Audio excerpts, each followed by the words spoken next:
Yo lo conozco a este señor en Bolivia, en Santa Cruz, Samaipata, en el 2016. Yo ya tenía una hija, era madre soltera, y después me quedo embarazada de mi segundo hijo, que es su hijo. Viajamos a Argentina, nace mi hijo, y antes de que nazca mi segundo hijo, él reconoce ilegalmente a mi hija. Hay procesos de adopción o de ensambles de familia, pero en este caso la forma en la que él le dio el apellido es ilegal acá en Argentina y por esa causa ahora estamos en una causa penal. El caso es de una chica de Nono que se casó con un alemán, vivían en Bolivia, se separaron y a partir de ahí, ella en un momento hace 2 años y medio por ahí, ella se tiene que venir a Nono con los niños que tiene. Uno es hijo biológico del alemán, la nena más grande no, pero los 2 niños tienen el mismo apellido de este ciudadano alemán. Ella se tiene que venir a Nono porque fallece la mamá de ella y a partir de ahí el ciudadano alemán quiere la tenencia de los niños y llevárselos a Alemania. Entonces, por esa cuestión judicial, ella no puede salir de Argentina, no puede volver a Alemania, a Bolivia, que era el lugar de residencia de esa familia. Y entonces, bueno, llegamos a este punto que es que la jueza de aquí ha resuelto que los niños se vayan a Alemania. Los niños dicen que quieren quedarse con la mamá y quieren vivir en Bolivia. Eso es lo que vale. Y la jueza no ha escuchado esa parte, que es lo más importante. Acá estamos por los derechos de los 2 niños, más que nada. No por lo que quiera el alemán, que en estos 2 años y medio no ha pasado ni siquiera cuota alimentaria. Por lo tanto, esto entraría dentro de la justicia, la violencia vicaria, que es el varón se aprovecha, agrede a los niños para agredir últimamente a la madre. No, nosotros no conocemos el paradero, estamos muy preocupados por la situación de ella y de los niños. Creemos que es una acción desesperada de ella. No ha sido aconsejada por nosotros, pero estamos bregando por sus intereses y por sus derechos y los de sus hijos, que no han sido escuchados como corresponde en la justicia. Porque estamos hablando de la mamá y estamos hablando de una orden judicial que sí existe, pero que es vulnerativa a cualquier derecho de niño, niña y adolescente. Pero como su defensora, que no le imputen de ningún delito, es una garantía que voy a pedir, al menos que permanezca en libertad todo el tiempo, para que esto se resuelva de la mejor manera. Vuelvo a repetir, es un acto desesperado, no un crimen.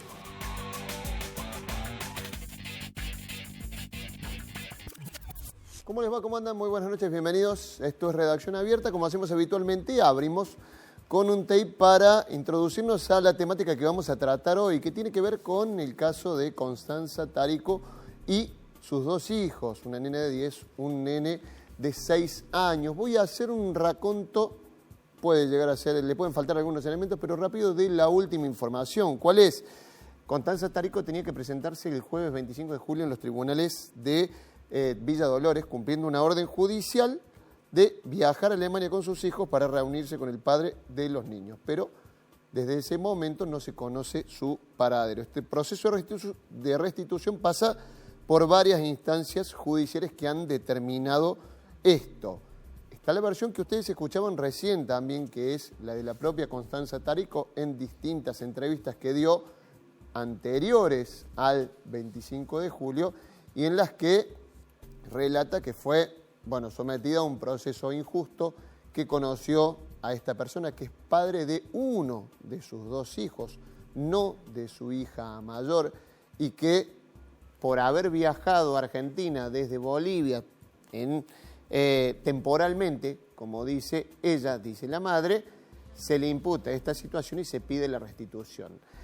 Como se viene hablando mucho y a veces quizás son difíciles de sacar las conclusiones, la idea es hablar con especialistas. Estuvo la invitación cursada también para las abogadas de Eugenia Tarico. No cabe que en otro de los programas puedan llegar a estar aquí para justamente dar la versión de la madre, pero aquí están y nos va a acompañar también y se va a sumar por Zoom otra persona más, están, por un lado, el juez de familia de segunda nominación, Gabriel Tabib, que también es docente universitario, y Luciana Ulla, que es abogado especialista en Derecho de Familia. ¿Cómo les va? Buenas noches, gracias por venir. ¿Qué tal? A los ¿Cómo dos. estás? Buenas noches. Hola, buenas noches, ¿cómo está? Y la saludo por otro lado, que se suma vía Zoom a la doctora Julia Rossi, que es jueza de familia de tercera nominación del Juzgado de Tercera Nominación de Córdoba. Doctora Julia Rossi, ¿cómo le va? ¿Cómo anda? Buenas noches, gracias por sumarse también. Saludos a todos, ¿cómo están ustedes? Bueno. Saludos al doctor David y a la doctora Ulla. Bueno, a ver, doctor, ¿por dónde empezamos si queremos analizar este caso o si quiere analizarlo en cuestiones generales? A veces cuando ustedes están comprometidos van a tener que intervenir en algunos casos, quizá no pueden referirse a un caso particular, pero sí hablar de lo que son los procesos. Claro y obviamente abierto para que lo entendamos todos, ¿no? ¿Qué tendría que tenerse en cuenta para analizar este caso? Bien, seguramente compartiremos con la doctora Rossi algunos aspectos. Yo no quisiera hablar especialmente del caso, sino de lo que implica un proceso de restitución internacional, que con la doctora Julia Rossi somos los dos únicos jueces que cumplimos este rol en la ciudad de Córdoba en este momento. El juez de restitución es un juez que tiene que hacer cumplir la convención que une con el país que pide la restitución. En este caso con Alemania es la Convención de la Haya del 81, puede ser con algún país de Latinoamérica, la CIDIP, que es una convención que nos une con la mayoría de los países de Latinoamérica, o una que hay específica con Uruguay. En este caso, el juez de restitución es un juez, por decirle de una forma instrumental. ¿Por qué? Porque si se verifican determinadas circunstancias, que hubo un traslado ilícito de un país a otro, o una retención ilícita. ¿Qué significa una retención ilícita? Que el traslado se dio con autorización del otro progenitor o progenitora, pero la permanencia en Argentina ha durado más de lo debido y no vuelven los hijos, los niños, al lugar de la residencia habitual. En ese caso, se articulan los medios para que el juez ordene la restitución. Cuando usted dice instrumental, sí. A ver, quiero pensar, digamos, que los jueces, si bien tienen una función instrumental, tienen también una perspectiva humana, teniendo en cuenta el parecer de los niños, de la situación de la madre, la situación que ha vivido, por ejemplo, si se quiere, una madre que denuncia ciertas cuestiones por parte del padre. Digamos, ¿se tienen en cuenta esos aspectos o los ve tenidos en cuenta si quiere hablar de esta resolución o de otras? A ver, lo que debe tener en cuenta el juez o la jueza es si el traslado fue ilícito. ¿Quién será el encargado o la encargada de ver si el cuidado de esos hijos, la tenencia, como algunos le llaman, le corresponde al progenitor que se los llevó? Es el juez del lugar de residencia habitual. Y en este caso se puede determinar, por ejemplo, una residencia habitual. A ver, no podemos no hacer mención directa al caso de Tarico. ¿Por qué? Porque ella dice nuestra residencia habitual no era Alemania, sino que era Bolivia, de donde... No es lo que se corroboró en la causa, no es lo que se corroboró en la causa. 3 instancias, digamos, 2, la primera instancia, el Tribunal Superior de Justicia de Córdoba, y el rechazo del recurso por parte de la Corte Suprema de Justicia, dictaminaron, acreditaron en un proceso judicial que es el necesario para resolver esto en un Estado de Derecho, entendieron que la residencia habitual era Alemania y por eso ordenaron la restitución. Bien. Y más allá de la escucha de los niños, de los adolescentes, esa escucha no tiene virtualidad para no ordenar la restitución. Esos niños deben ser escuchados por el juez de la residencia habitual, que va a ser quien en su momento le diga a la mamá o al papá que se los llevó del país, si pueden volver al otro país o no. Yo determino tales pautas de custodia. A ver, para entenderlo bien, ya vuelvo con usted, pero estaremos diciendo que se instrumenta todo esto para decir no sería la justicia alemana la que tenga que resolver eso, sino la justicia argentina, sino la justicia alemana. Exactamente. ¿Sí? Ahí vuelvo con usted, doctor. Luciana, ¿a usted qué le parece, digamos, que es lo importante tener en cuenta acá, teniendo en cuenta las, muchas perspectivas que hay y estas instancias judiciales que ya le han rechazado a la madre la posibilidad de quedarse aquí con sus hijos. Bien, yo tampoco puedo hablar de este caso Tarico en particular porque tuve alguna intervención, por eso me voy a abstener de hablar particularmente de la causa y hablar desde mi rol de abogada litigante, que es muy distinto al que ejerce el aquí presente juez, doctor Tabib. Nosotros peticionamos, nosotros representamos o al requirente o al requerido. En ese rol ejercemos el derecho de defensa que consideramos en función de los hechos que se nos relatan. Y es la justicia, los jueces con competencia, como bien dijo el doctor Tabib, tanto él como la doctora Rosis, quienes resuelven por la circunscripción de Córdoba. Claro, los que ¿sí? evalúan la prueba y dicen... Exactamente. Bueno, dan nosotros, como abogados litigantes, podemos oponer excepciones a que una restitución se dé o no. Quienes van a dilucidar si es propicio que se resuelva para que sea restituido o no son ellos. En primer lugar, deben resolver si el traslado, como dijo el doctor, fue ilícito o no. En la mayoría de los casos, al menos en lo que han tocado en mi estudio, se trasladan lícitamente, vienen con una autorización y después retienen ilegalmente por más tiempo, debiendo restituir ese menor de edad a su centro de vida. Hago un punto ahí donde estás hablando porque es parte del argumento tanto de la madre como de las abogadas defensoras de la madre que dicen el traslado fue lícito porque tenía un poder que cuando llegó aquí a Argentina fue revocado por el padre. Tenía un poder para trasladarse. Sí, ahí... Bien. En esta postura, en la que venimos diciendo, son los jueces quienes van a evaluar si el traslado fue ilícito o no y si la retención se dio o no. Nosotros planteamos, nos da un abanico de excepciones, esta ley de procedimiento local que tenemos, en las que las más citadas es el grave riesgo. Si que esos niños o niñas o adolescentes sean restituidos es colocarlos en un estado de grave riesgo, pero real, inminente, que lo vayan a sufrir, nosotros podemos oponer excepción y será de arriba o no por parte de la justicia. Hay otras causales por las que, como decía el doctor, pueden ser escuchados y su opinión tenida en cuenta. Habrá que ver qué es lo que expresan en el momento de la escucha esos niños, niñas o adolescentes. Es muy acotada la función que tiene el juez que interviene en este tipo de causas. No es tan amplia como cuando intervienen en el momento de terminar un cuidado personal o una tenencia. Por eso se lo dejan al juez natural, al juez de residencia de esos menores de edad, que es donde viven, donde tienen todo. Lo que se me, creo, confunde a mí, la asumo, doctora Rossi, lo que se me confunde a mí, creo que a muchos de los que lo seguimos al caso, mediáticamente, por una versión, por las explicaciones que tenemos de quienes están justamente involucrados en la temática, es si realmente se comprueba o no que la residencia habitual de los menores era Alemania, era Bolivia o, está claro que la Argentina no lo era. Doctora Rossi, otro argumento de los que plantea la defensa de Constanza Tarico es que los niños no están siendo escuchados, se está violando el derecho de niños, niñas y adolescentes. ¿Cómo lo analiza usted? Si quiere hablar de este caso. No, también. sí. Yo, igual que el doctor Tabib y la doctora Ulla, no me voy a pronunciar en esta situación de este caso por un motivo fundamental que creo que todos tenemos que reflexionar, que es una situación muy delicada, estos niños no están siendo encontrados, se está incumpliendo con órdenes judiciales, la resolución tuvo en primera instancia un tribunal de apelación, que es el Tribunal Superior, y la Corte. Y las decisiones judiciales como Estado de Derecho, y comparto lo que dice el doctor Tabib, deben ser cumplidas. Y deben ser cumplidas de una manera pacífica, protegiendo los intereses de los niños. Pero más allá, en todos los procesos que hemos tenido, que tramitan tanto con el doctor Tabib cuanto a mi juzgado, los niños son escuchados en todos los procesos.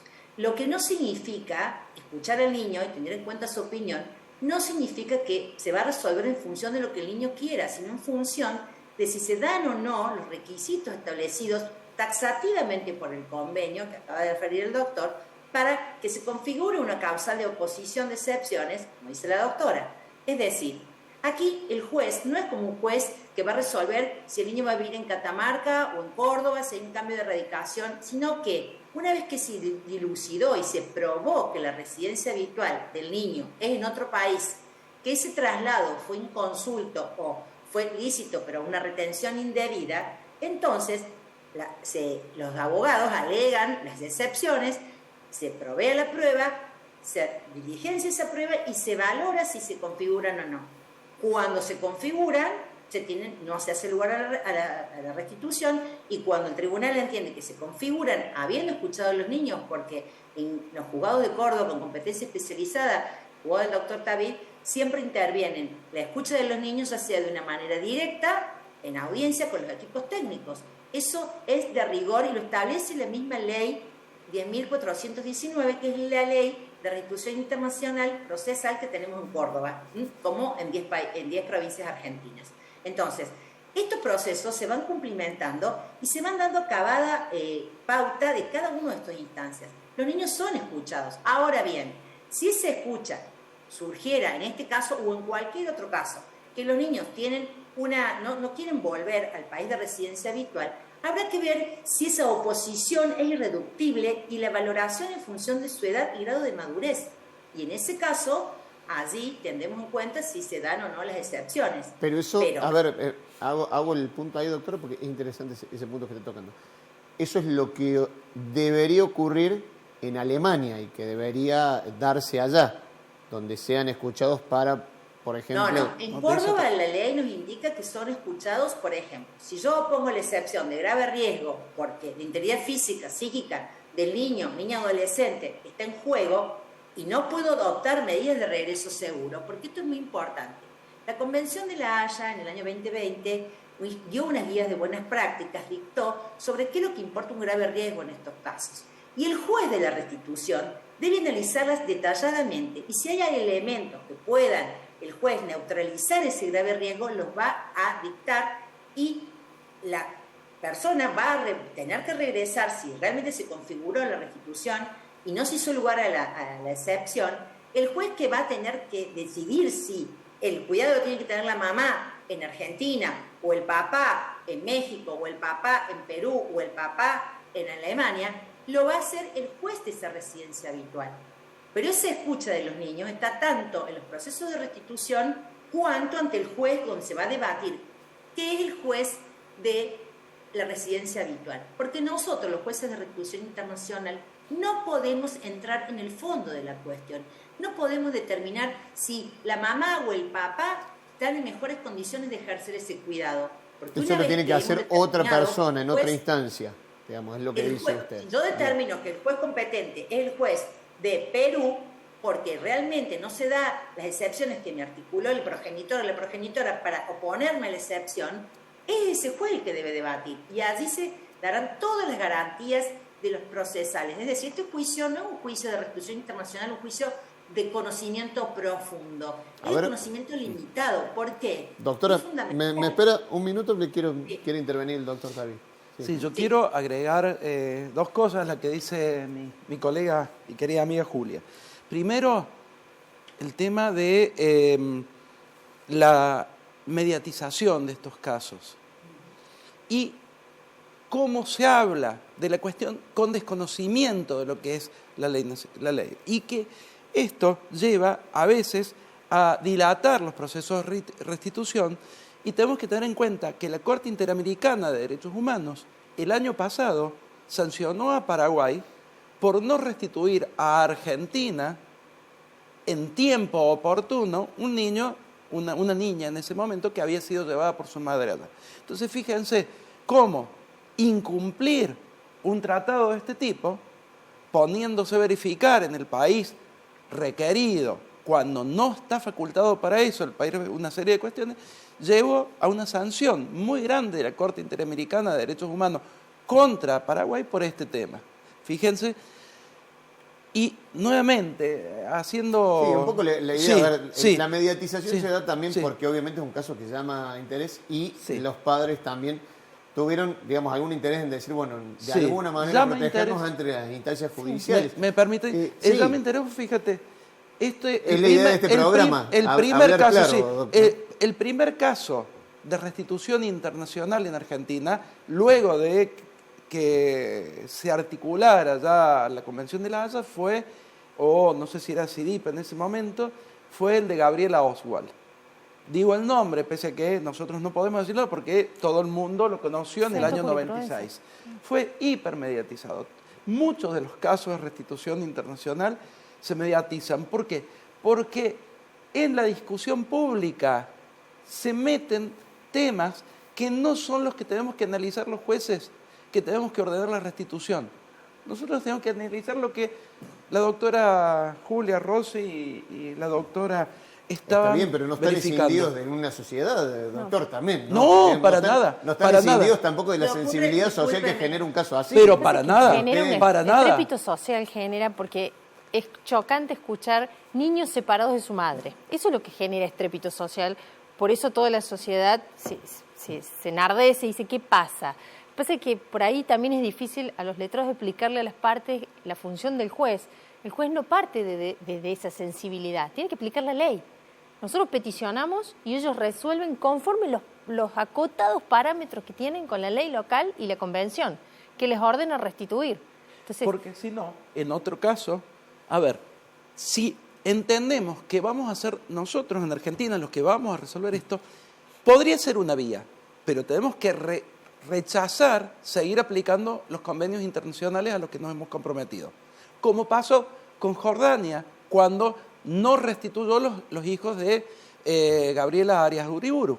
¿Por qué no los restituyen en ese momento a Guatemala? Porque ni Guatemala ni Jordania habían ratificado los convenios internacionales.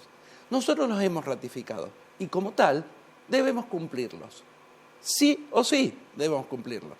Si no, puede ser que el debate público lleve a que Argentina diga, de ahora en más, nos salimos del convenio y nunca más podemos pedir que los niños y las niñas o los adolescentes que son llevados de Argentina a otra parte vuelvan, ni restituir nosotros. Esto lo voy a decir yo también, pero Doc, usted sabe también y es consciente. A ver, lo voy a poner en otros casos, por ejemplo, de la tragedia de Circunvalación, que la presión social, la gran presión social y la militancia y la incorporación de prueba hizo que el TSJ, por ejemplo, cordobés, volviera para atrás con respecto a la manera en que habían calificado la pena de Alan Amoedo. Y la revisaron nuevamente. Creo que también, usted me lo puede desmentir o no, pero digamos, eso pasó. Digamos, me dirán, no es por la presión social, sino por otras cuestiones, no. pero bueno. Creo que no es el caso porque ahí fue. Está bien, es un era caso una diferente interpretación de cómo se aplica acá. En todo el mundo que aplica, en todo el mundo que ha ratificado la convención, hay una interpretación unánime de esto, pero la vía es esta: si no queremos restituir, podemos como país, a través del Congreso, repudiar la convención, decimos, no aplicamos nunca más la convención, y está bien, sería una decisión del poder constituido para eso. Pero también resulta, como dijo Julia, y yo no hablo más, así siguen hablando mis colegas, es muy difícil en un Estado de Derecho que un caso que ha pasado por todas las instancias judiciales, con el derecho de defensa, con la garantía constitucional del derecho de defensa de las dos partes, no ser cumplida. Porque si no, también vayamos a un sistema de administración de justicia privado también.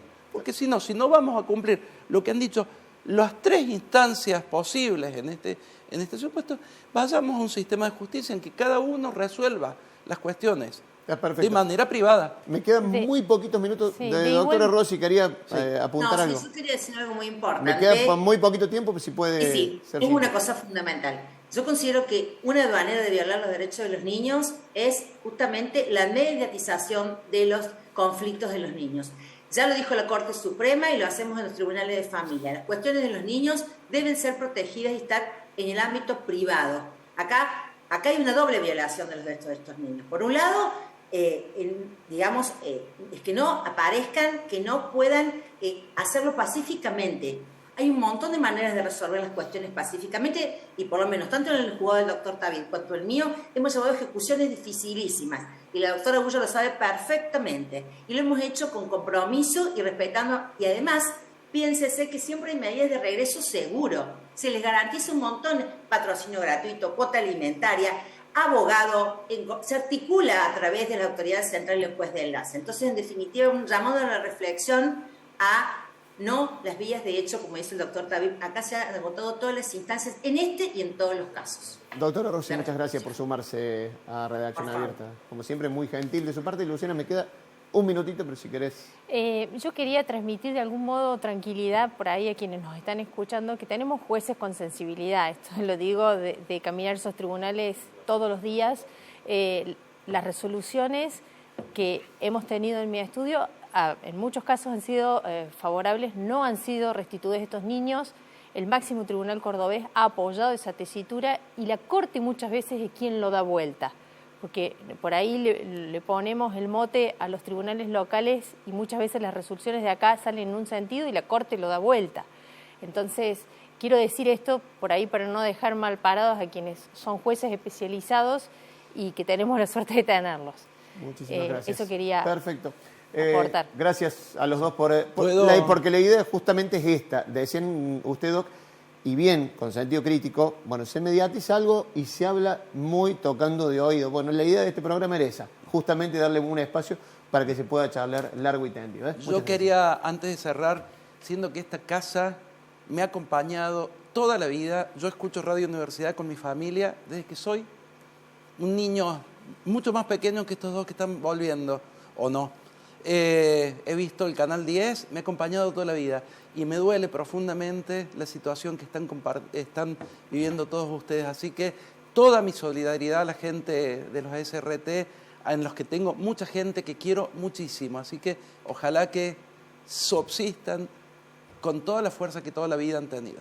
Me adhiero a la solidaridad que plantea el doctor. Sí. Muchas gracias a los dos y muchas gracias por estar aquí. Nos vamos a la primera pausa en Redacción Abierta. Quédate porque ya seguimos con más.